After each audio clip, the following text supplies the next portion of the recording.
Welcome to the Pixl8 update, bringing you the latest on our digital work for the membership sector. Here's a taste of what's coming up. Yeah, this is our flagship event, so it is the largest one we personally do. We run it every 2 years, but this is the first time it's been held virtually. From an attendee perspective, this was viewed directly through our website using Ready Membership, and a very different feel to their normal RMS meeting they would attend. So my number one top tip in approaching a project would be have your site users at the forefront of your mind. So think about who's going to be using your site, draw up a profile of each of those users, and think about the information hierarchy that each of those users is going to want to see when they hit the site. All that to come, but first, what's new? Let's find out.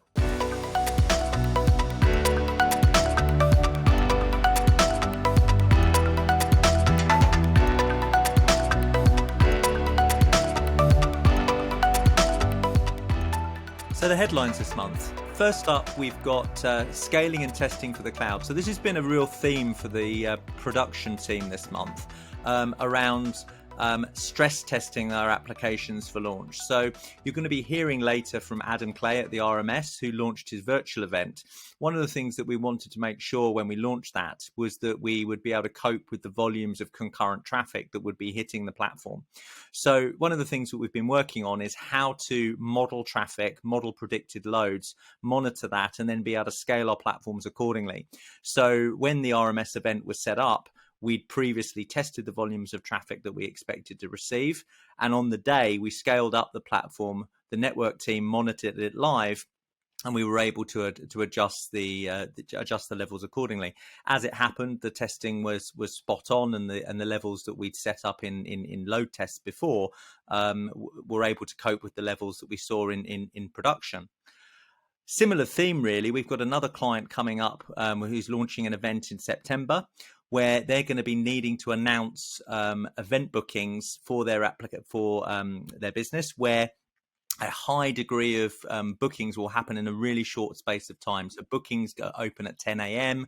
600 or 700 bookings will be made within a few hours, mostly probably within the first 30 minutes. And we've now got an entire infrastructure set up to allow us to push through hundreds and hundreds of fake bookings, stress test the applications, and be able to dial up and dial down infrastructure accordingly, which for those that are operating virtually is really important. Around a similar theme, we're also looking at how we can cut our carbon footprint as a business, specifically looking at our test and dev environments, which quite often are not really used that much out of hours. And for clients that are not testing their individual applications as part of UAT, we've worked out that we can dial down that infrastructure. And we think that that's going to mean that rather than running 30 instances or 40 instances at some periods of time all the time, we'll be able to dial that down significantly, which should save quite a lot of carbon.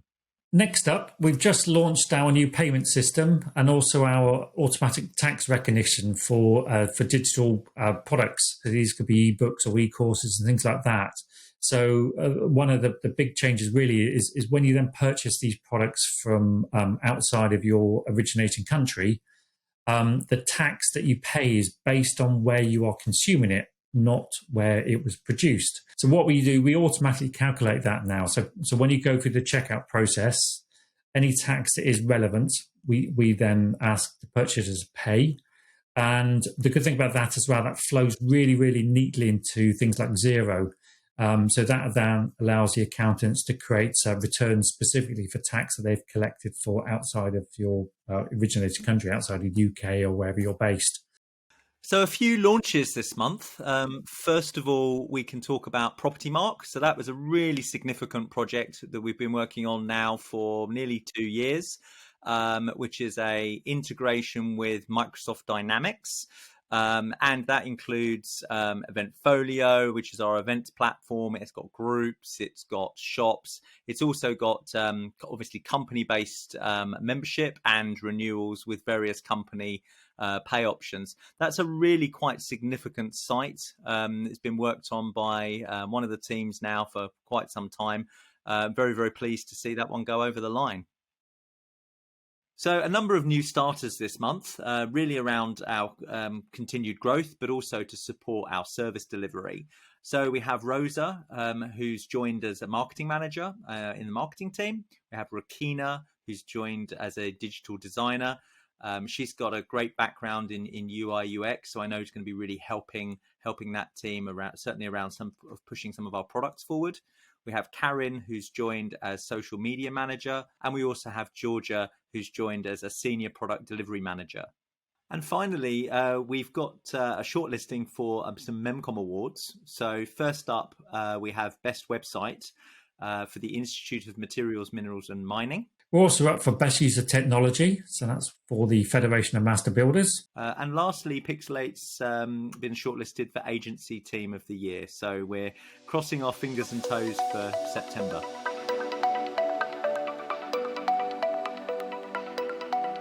Previously, I demoed some early versions of the new features in our events management platform, which are specifically designed to lift the virtual events experience and to help attendees feel like they're actually kind of in the actual room.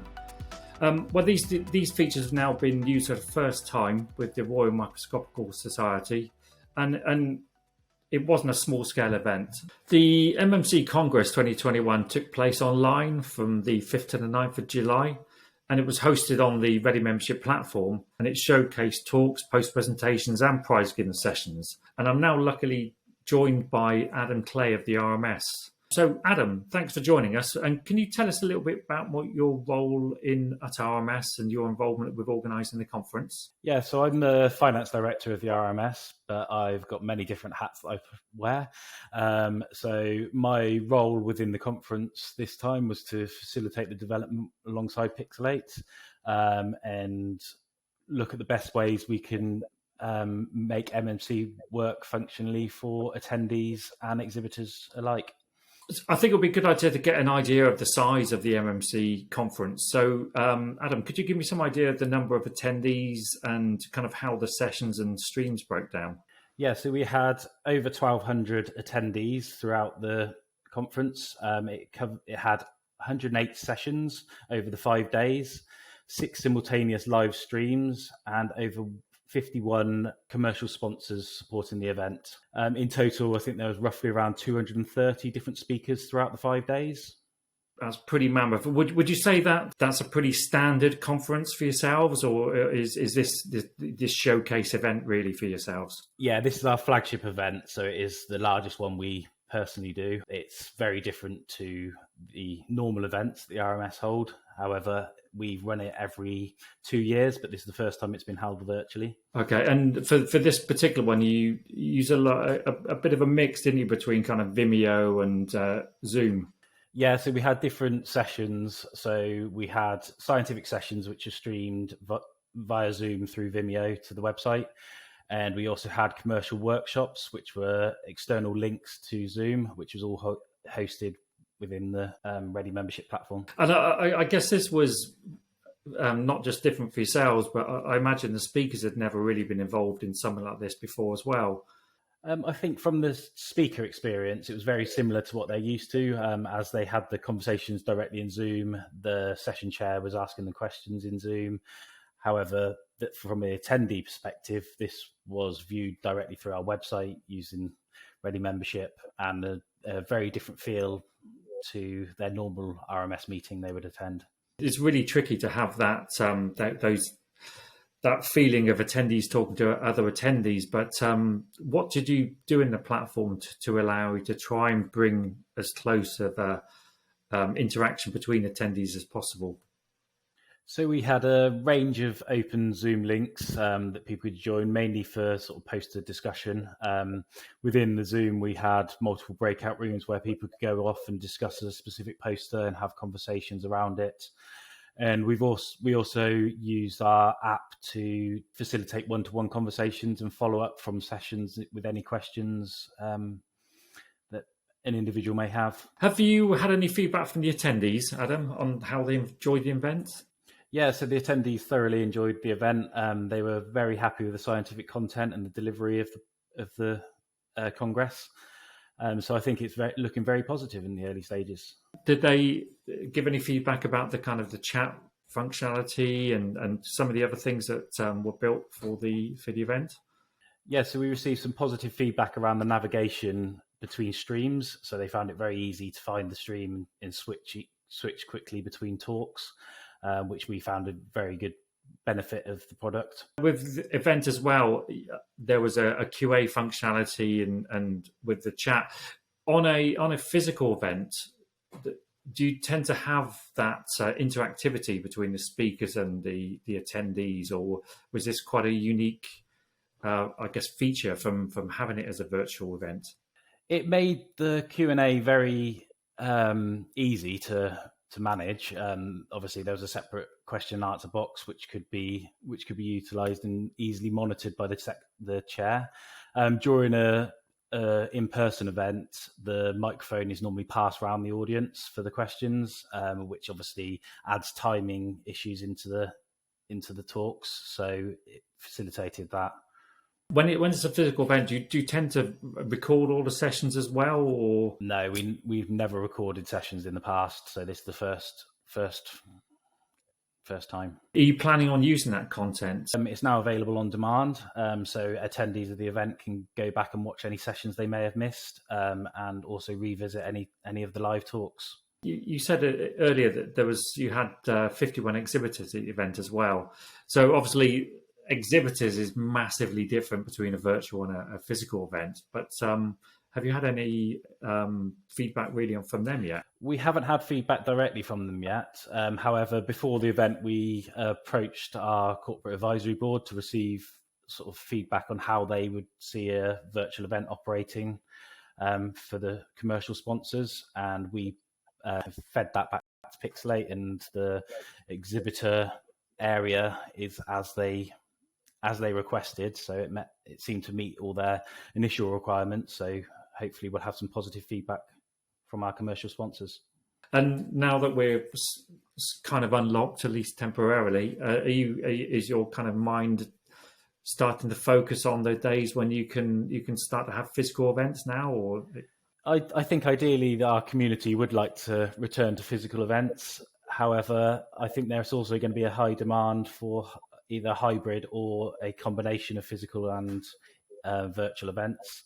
And from our perspective, we've managed to reach a lot more people in the virtual world, just because you haven't got the travel constraints and additional cost associated with attendance of events. Well, look, thanks very much for joining us today, Adam. I'll let you get back to your busy day, and looking forward to watching the next event. Yeah, no problem. Thank you very much for all your support during this event. We're joined by Jess from our project management team, who's going to tell us a little bit about her role and what she does with our clients at Pixl8. Over to Jess. Hello, I'm Jess. I'm a senior project manager. So that means that I'm responsible for delivering all the functionality that's in scope, on time and on budget. So I'm the point of continuity for the client all the way through the process, from the consultancy period all the way through the build, the testing, and then all the way up through to live. So what are your top tips for clients that are thinking about embarking on a digital transformation project? So my number one top tip in approaching a project would be have your site users at the forefront of your mind. So think about who's going to be using your site, draw up a profile of each of those users, and think about the information hierarchy that each of those users is going to want to see when they hit the site, so that you can make sure that you're providing a tailored experience for them. And in terms of websites, obviously these days the websites don't sort of exist in a silo. We'll always have an element of sort of CRM and other systems integration.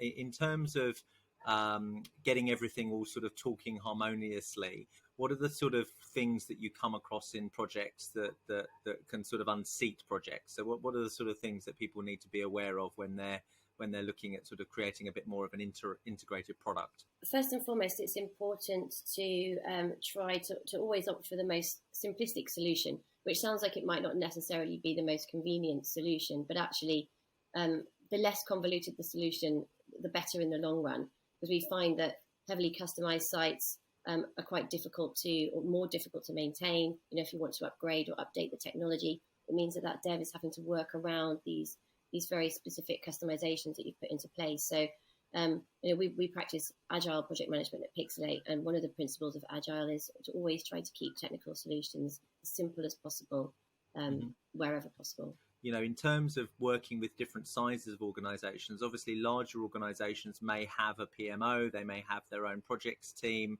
UX specialists and things like that.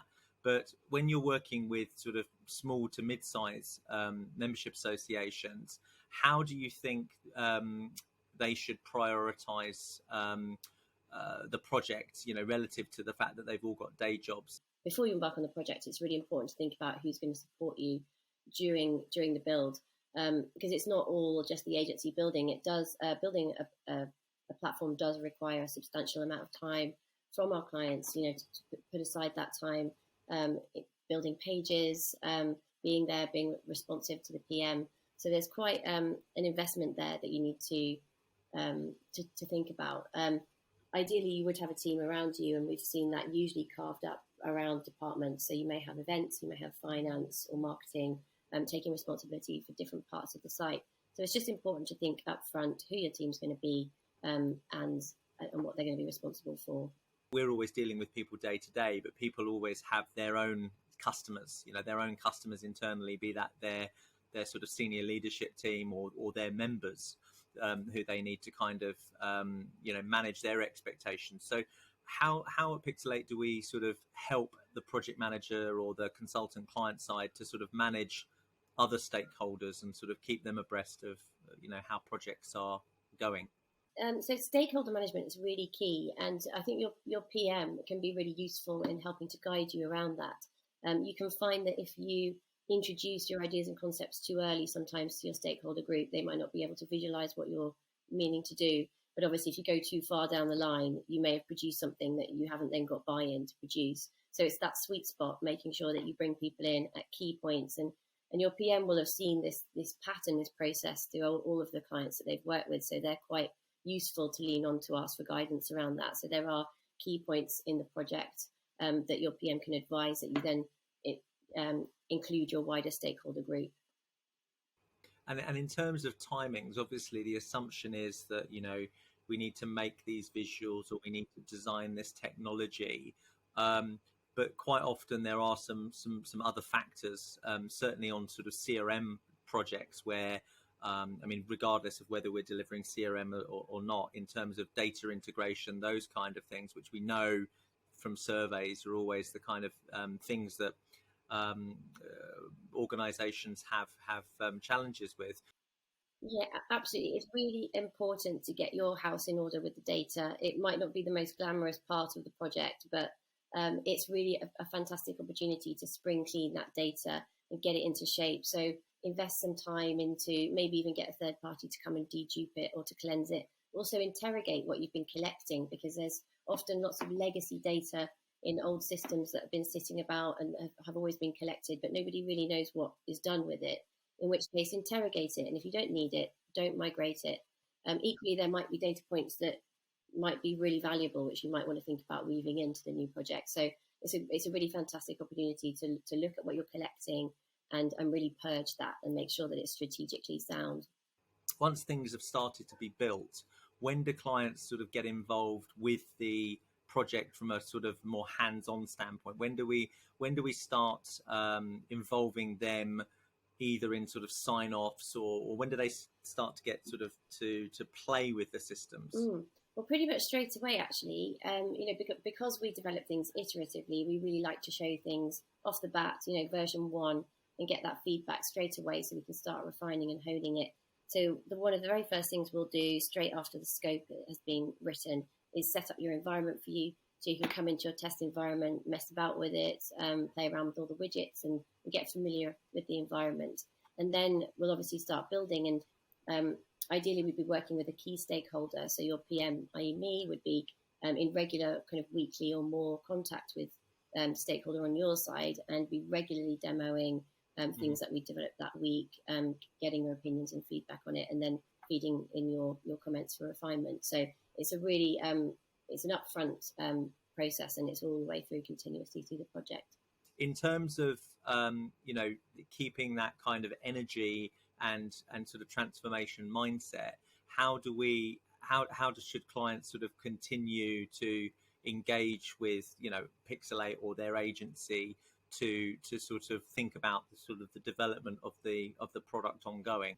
Yeah, and that's a really interesting area, because a website is something that really needs, or a platform is something that really needs to be maintained. So it's not something that you can build and then walk off and leave it for 5 years.